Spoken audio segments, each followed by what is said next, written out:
हैं। एपिसोड की स्टार्टिंग होती है और हम तांगशिंग को देखते हैं जो कि पांचों एल्डर्स के साथ फाइट करने के लिए माउंटेन की चोटी पर पहुंच गया होता है। वहाँ हम देखते हैं कि एल्डर सबसे पहले तांगशिंग पर अपनी सप्रेशन टेक्निक का इस्तेमाल करते हैं, जिससे कि तांगशिंग को एक काफी इंटेंस प्रेशर फील होता है। और फिर सभी एल्डर्स मिलकर यहाँ पर अपनी फर्स्ट जॉइंट अटैक का इस्तेमाल करते हैं और उसका इस्तेमाल करते हुए तांगशिंग पर हमला कर देते हैं। हम देखते हैं कि उन एल्डर्स की इस फर्स्ट जॉइंट अटैक टेक्निक की वजह से वहाँ आसमान में एक काफी बड़ा हाउटिन हैमर क्रिएट हो जाता है, जो कि तांगशिंग की तरफ बढ़ने लगता है। तांगशिंग फिर यहाँ पर अपने हाउटिन हैमर को निकाल कर उस बड़े से हाउटिन हैमर पर अटैक कर देता है और फिर उस अटैक को रिटेलिएट करने लगता है। जब टैंग हाओ और तांगशिंग के अंकल तांगशिंग को इस अटैक को परफॉर्म करते हुए देखते हैं तो समझ नहीं पाते कि आखिर कैसे तांगशिंग इतने बड़े हाउटिन हैमर का सामना कर सकता है। पर हम देखते हैं कि तांगशिंग उन एल्डर्स के फर्स्ट जॉइंट अटैक से बच कर निकल जाता है। जब सेकंड एल्डर ये देखते हैं तो उन्हें भी कुछ समझ में नहीं आता है कि आखिर तांगशिंग कैसे इतने आसानी से उनके जॉइंट कंबाइंड अटैक से बच सकता है। पर अब हमें यहाँ से बात पता लगती है कि जो कि तांगशिंग ने अपने हाउटिन हैमर पर आर्मिंग की 100,000 ईयर्स की स्पिरिट रिंग को ऐड किया था, तो अब वह अपने हाउटिन हैमर का इस्तेमाल करते हुए किसी भी तरह के इंटेंस प्रेशर अटैक को झेल सकता है। और अब वह आर्मिंग की स्पिरिट रिंग से मिले उस पावर की बदौलत यहाँ पर इन एल्डर्स की फर्स्ट जॉइंट अटैक को सह पाया है।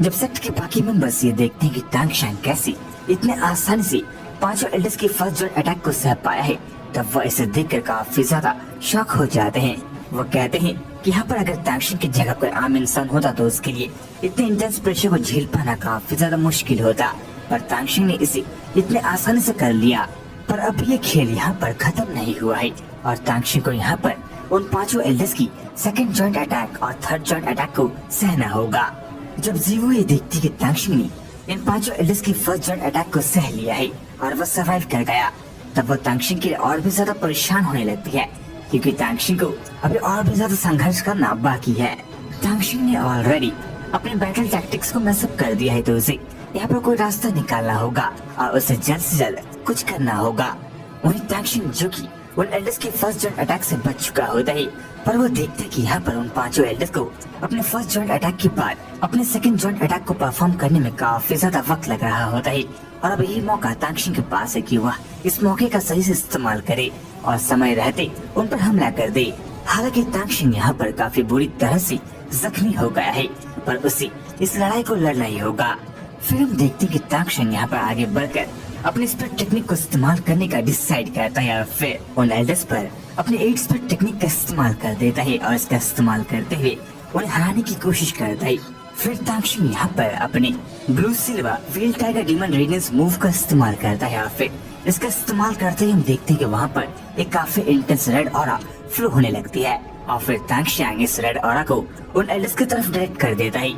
जब सेकंड एल्डर ये देखते हैं तो वह ये देखकर थोड़े से शॉक होते हैं कि जो कि तांगशिंग इतना ज्यादा जख्मी हो गया है, लेकिन इसके बावजूद वह इस तरह के अटैक को परफॉर्म कर पा रहा है, तो ये एक काफी काबिले तारीफ बात है। फिर हम देखते हैं कि सेकंड एल्डर आगे बढ़कर तांगशिंग पर हमला कर देते हैं और वह यहाँ पर अपने 100,000 ईयर्स की स्पिरिट विंग्स की सेकंड स्पिरिट टेक्निक का इस्तेमाल करते हैं। हम देखते हैं कि जब सेकंड एल्डर यहाँ पर अपनी सेकंड स्पिरिट टेक्निक का इस्तेमाल करते हैं तो वहाँ पर एक काफी बड़ा हाउटिन हैमर क्रिएट हो जाता है और फिर वो तांगशिंग से कहते हैं कि तांगशिंग, मैं अपने इस अटैक को कुछ देर के लिए होल्ड बैक कर रहा हूँ और तब तक तुम भी अपने सभी पावर्स को इकट्ठा कर लो और फिर उससे एक जॉइंट अटैक परफॉर्म करो। वो इतना कहकर अपने हाउटिन हैमर को तांगशिंग की तरफ डायरेक्ट कर देते हैं और फिर वो यहाँ पर अपने लियांटियन अटैक का इस्तेमाल करते हैं।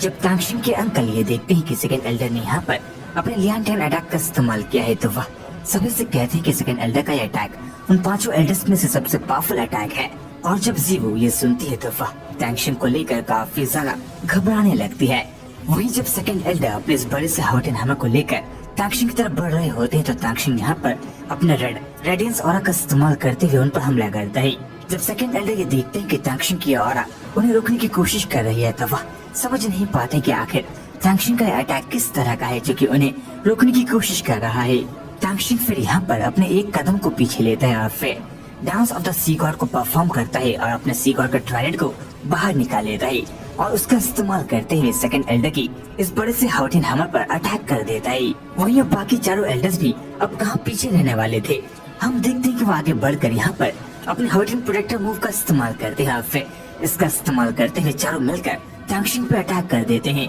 जहाँ तांगशांग एक तरफ अपने सीगॉड का ट्रेंड के साथ खड़ा होता है तो वहीं दूसरी तरफ पांचों एल्डर्स अपने हॉटेन हैमर के साथ। और हम देखते हैं कि तांगशांग अपने सीगॉड का ट्रेंड का इस्तेमाल करते हुए बड़े आसानी से उन पांचों एल्डर्स के अटैक को झेल जाता है और साथ ही वह सेकंड एल्डर के उस बड़े से हॉटेन हैमर को चकनाचूर कर देता है। और जब सेकंड एल्डर ये देखते हैं तो उन्हें कुछ भी समझ में नहीं आता है कि आखिर कोई कैसे उनके लियान टैन अटैक जो कि उनका सबसे पावरफुल अटैक है उसे इस तरह से हरा सकता है।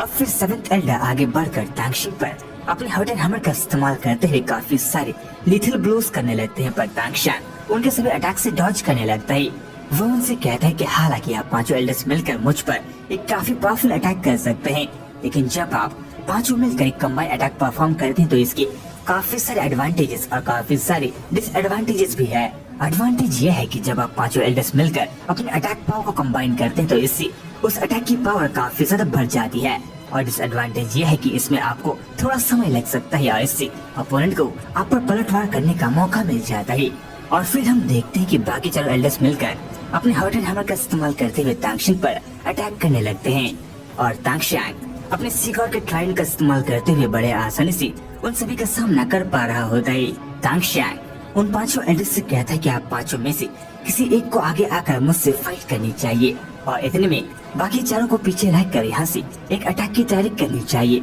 और अगर आप पांचों एक साथ ही किसी अटैक की तैयारी करते हैं तो इससे मुझे समय मिल जाएगा और मैं आपको उस अटैक को परफॉर्म करने कभी भी नहीं दूंगा। और अब आप सभी से ये गलती हो चुकी है और मुझे समय मिल चुका है। फिर हम देखते हैं कि तांगशांग अपने सीगॉड के ट्रायड को लेकर ऊपर आसमान में चला आता है और जब सभी सेट के लोग ये देखते हैं कि तांगशिंग के हाथ में एक डिवाइन वेपन है तो वह उस ट्रायड को देखकर काफी ज्यादा चौंक जाते हैं। वहीं तांगशिंग के अंकल भी तांगशिंग के इस ट्रायड को देखकर काफी ज्यादा हैरान हो जाते हैं। फिर हम देखते हैं कि तांगशिंग अपने 13 गोल्डन हेलमेट टेक्निक्स की फर्स्ट टेक्निक का इस्तेमाल करता है और फिर इसका इस्तेमाल करते हुए सभी एल्डर्स पर हमला कर देता है जो कि उसे सीगॉड ने सिखाई है जब वह बुज़ैक्ज़ी के साथ फाइट कर रहा था। तांगशिंग यहाँ पर अपनी वर्पुल टेक्निक का इस्तेमाल करते हुए काफी सारे वर्पुल क्रिएट कर लेता है और फिर उन पर से उन एल्डर्स पर हमला कर देता है। एल्डर्स यहाँ पर तांगशिंग की उन वर्पुल से बचने के लिए अपनी हॉटेन डिफेंस टेक्निक का इस्तेमाल करते हैं, पर हम देखते हैं कि तांगशिंग उन पर हावी हो जाता है। तांगशिंग ने यहाँ पर अपने वर्पुल्स का इस्तेमाल करते हुए